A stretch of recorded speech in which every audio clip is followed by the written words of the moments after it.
Assalamualaikum warahmatullahi wabarakatuh.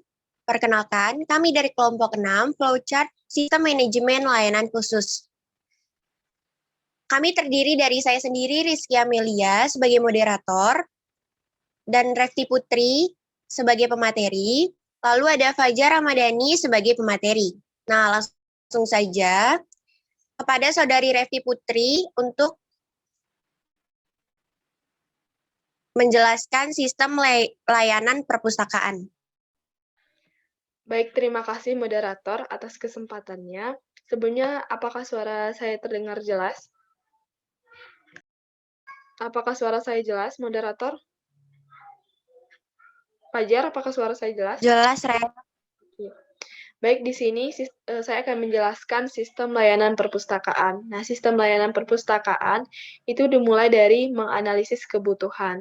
Nah, analisis kebutuhan bisa dilakukan dengan mengisi daftar usulan atau formulir bahan pustaka. Kemudian, didapatkan data bahan pustaka yang dibutuhkan. Nah, selanjutnya itu dilakukan verifikasi. Jika data tersebut tidak terverifikasi, maka dilakukan lagi analisis kebutuhan. Nah, jika terverifikasi, maka pengadaan bahan pustaka bisa dilakukan melalui yang pertama pembelian, yaitu membeli di toko buku atau melalui vendor. Kemudian yang kedua hadiah, yaitu mengirim surat permohonan. Dan yang terakhir itu pertukaran. Selanjutnya, apabila ketiga cara tersebut tidak disetujui, maka dilakukan lagi pengisian daftar usulan atau formulir bahan pustaka. Nah, jika disetujui, maka buku tersebut dikirimkan dan selanjutnya adanya serah terima buku dari pihak yang ibaratnya dari pihak dalam tempat pengadaan bahan pustaka tersebut dengan pihak yang memesan bahan pustaka itu sendiri. Kemudian bahan pustaka tersebut diperiksa oleh pustakawan.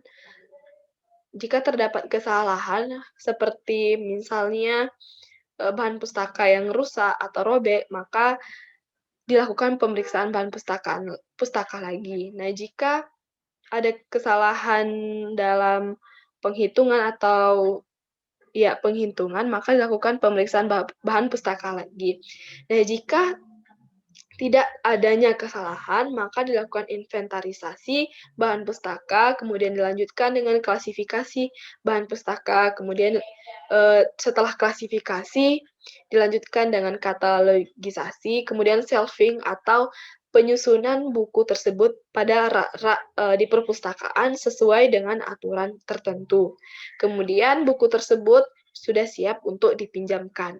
Akan tetapi sebelum meminjam, bagi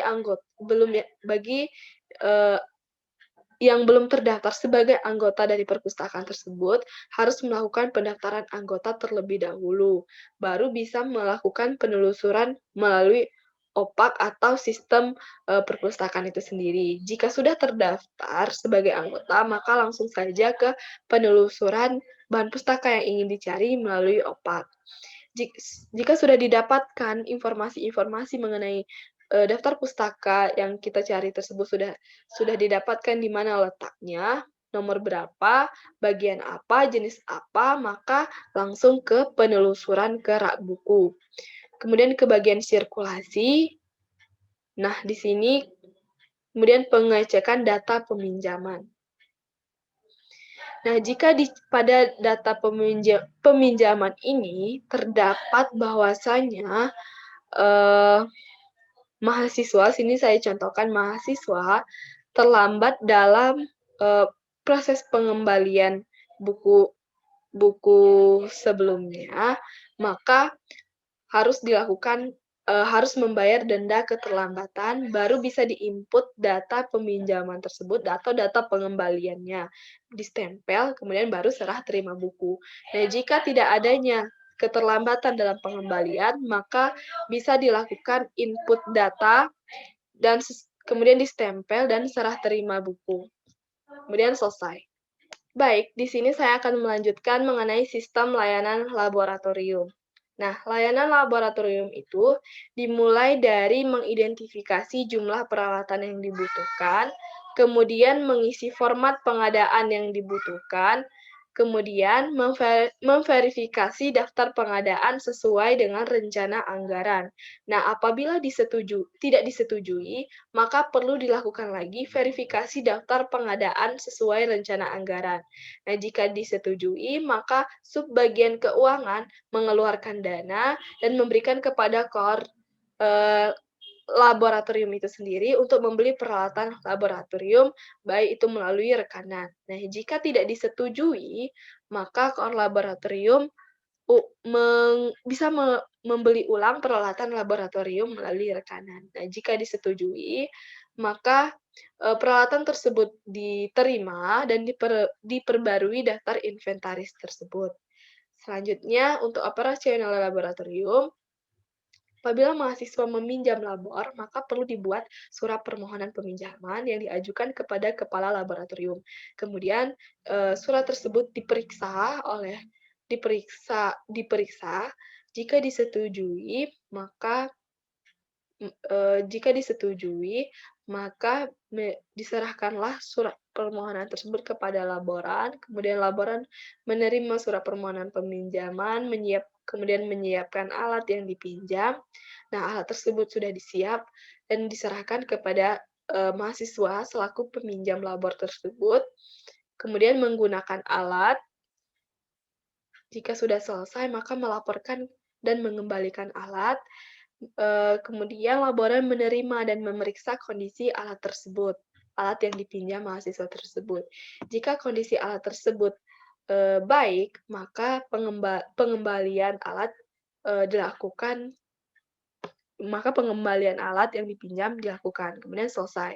Jika terdapat kondisi alat yang bisa dikatakan pecah atau hilang, maka perlu dilaporkan lagi kepada kepala laboratorium tersebut. Kemudian kepala laboratorium menerima laporan kerusakan dari laboran, dan mahasiswa mempertanggungjawabkan kerusakan alat kepada laboran, dan pengembalian alat yang dipinjam dilakukan. Dan yang terakhir, selesai. Baik, selanjutnya saya akan menjelaskan mengenai sistem layanan kafetaria. Nah, sistem layanan kafetaria ini dimulai dari bagaimana makanan tersebut dibuat. Nah, makanan tersebut dibuat tentunya dengan memperhatikan nilai gizi. Nah, apakah makanan tersebut dibuat sendiri? Jika tidak, maka adanya supply dari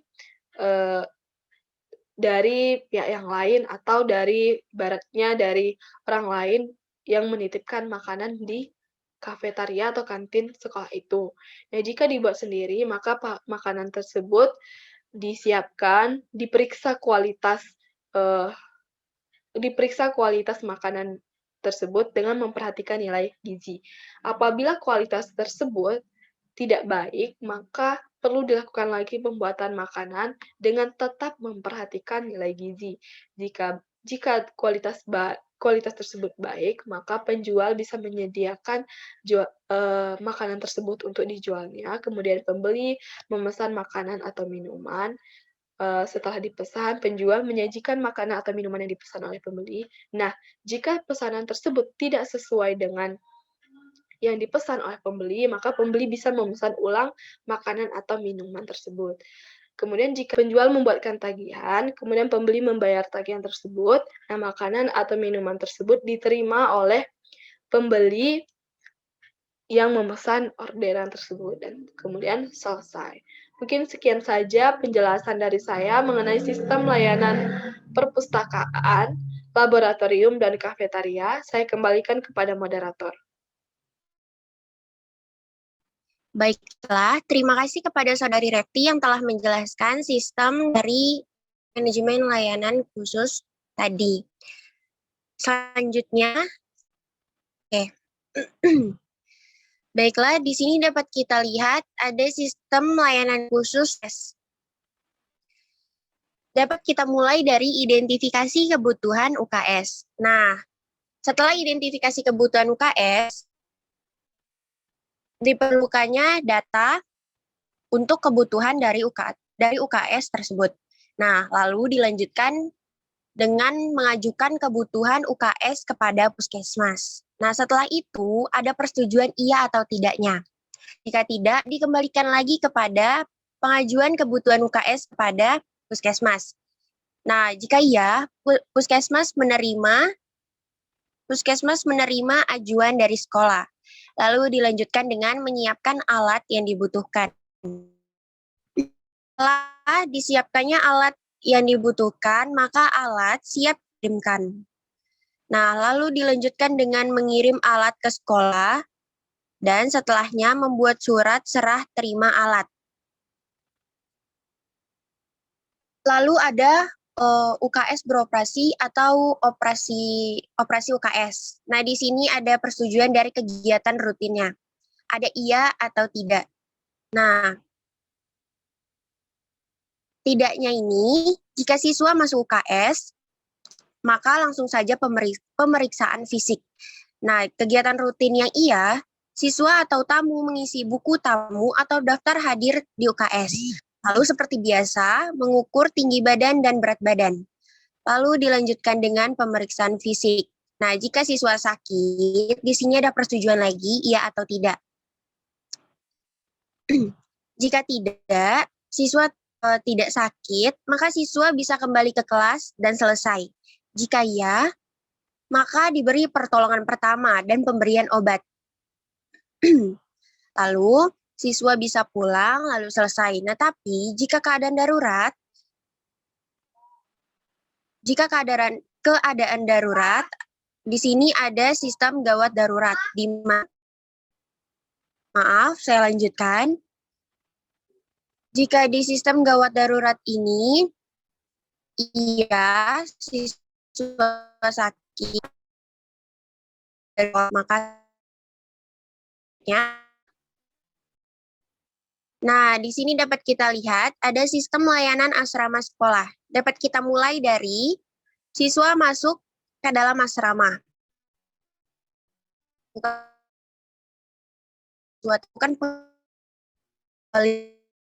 dalam asrama.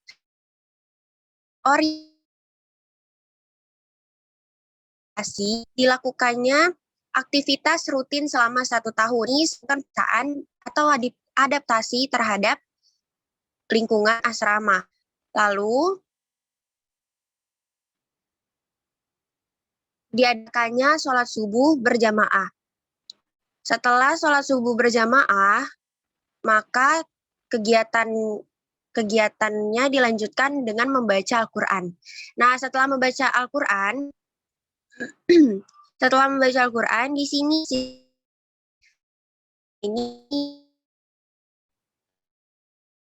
ke bawah ref.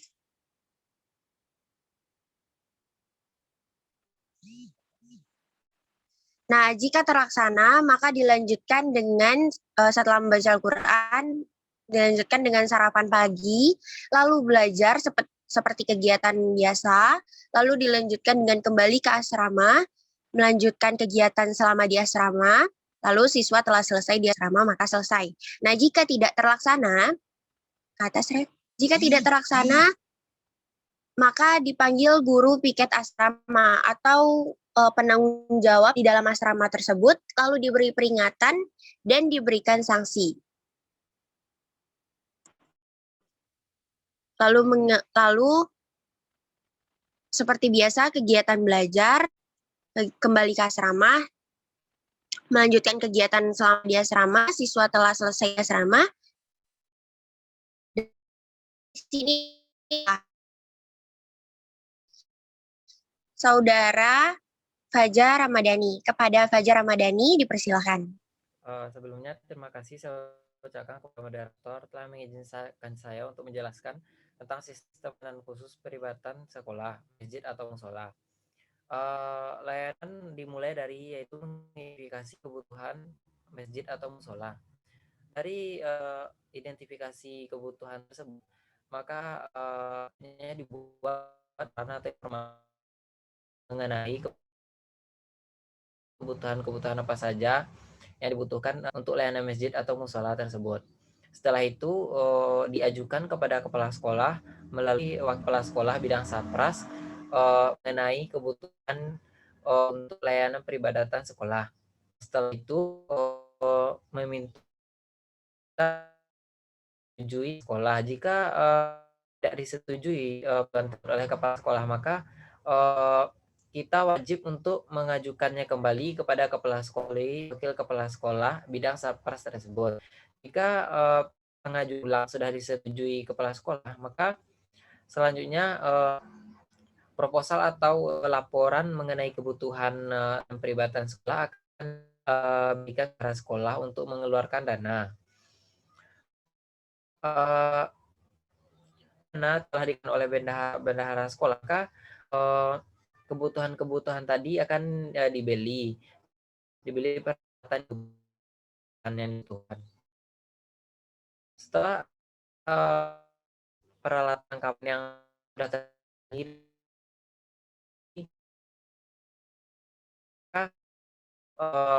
dapat digunakan untuk memberikan layanan di sekolah, dapat sholat berjamaah, yaitu bisa sholat duha, sholat zuhur, dan sholat lainnya. Selanjutnya saya akan menjelaskan sistem layanan keamanan dan parkir.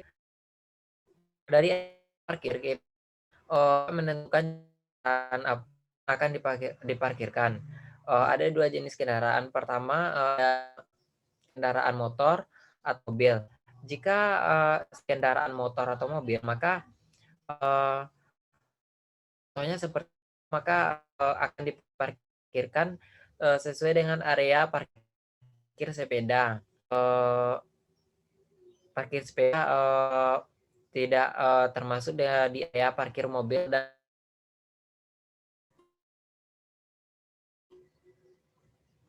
dan parkir sepeda juga tidak dikenakan atau perlu untuk meminta kartu atau karcis atau tiket parkir.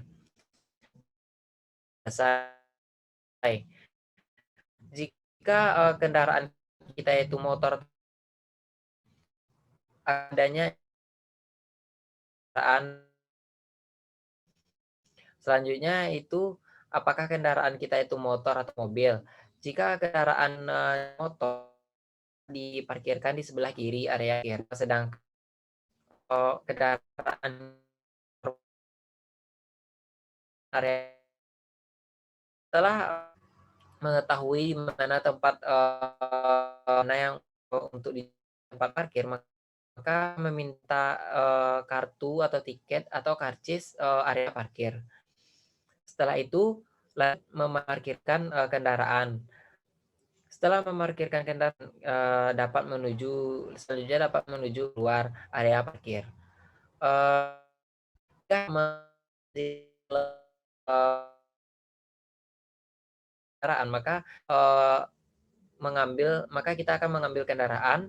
Setelah itu memberikan kartu yang tadi kita memarkirkan mobil ke petugas. Setelah diarahkan ke petugas, maka arena parkir dan selesai. Yang terakhir, sekolah dengan verifikasi kebutuhan persiapan layanan operasi. Mengidentifikasi kebutuhan dalam, maka diadakan selanjutnya rapat pengurus koperasi. Dalam pengurus koperasi akan itu urusan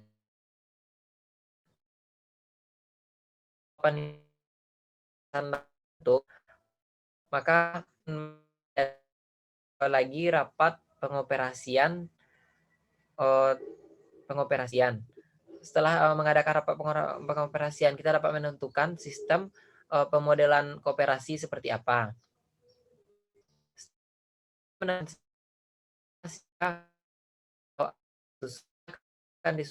melakukan penyusunan AD atau ART-nya. Jika ART sudah disusun, maka dapat kita lakukan ke kantor koperasi tingkat kabupaten atau kota. Jika pengajuan yang kita ajukan disahkan, kita kita ajukan tidak disahkan, maka wajib untuk melakukan pengajuan ulang kepada pihak provinsi atau kota tersebut.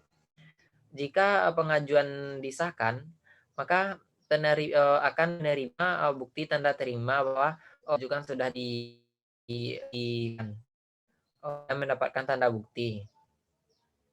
Setelah mendapatkan tanda bukti, maka selanjutnya itu mengumpulkan sumber dana. Apakah sumber dana itu modal sendiri dan modal pinjaman. Setelah mengumpulkan sumber dananya, maka selanjutnya akan melakukan pengadaan barang. Barang-barang apa saja yang akan diadakan di dalam koperasi. Setelah itu, kita akan mencatat pembelian barang. Pembelian barang apa-apa saja yang akan ingin dibeli. Setelah mencatat pembelian barang, maka kita akan menghitung harga jual barang. Setelah menghitung harga jual barang dan menentukan harga jual barang, maka akan menginput harga jual barang yang telah ditentukan. Setelah itu, melakukan proses penjualan. Setelah melakukan proses penjualan, maka kita akan menghitung laba dan rugi penjualan di akhir bulan, dan itu rutin dilakukan. Setelah melakukan di penjualan di akhir bulan, maka selanjutnya kita akan membuat laporan penjualan per bulannya.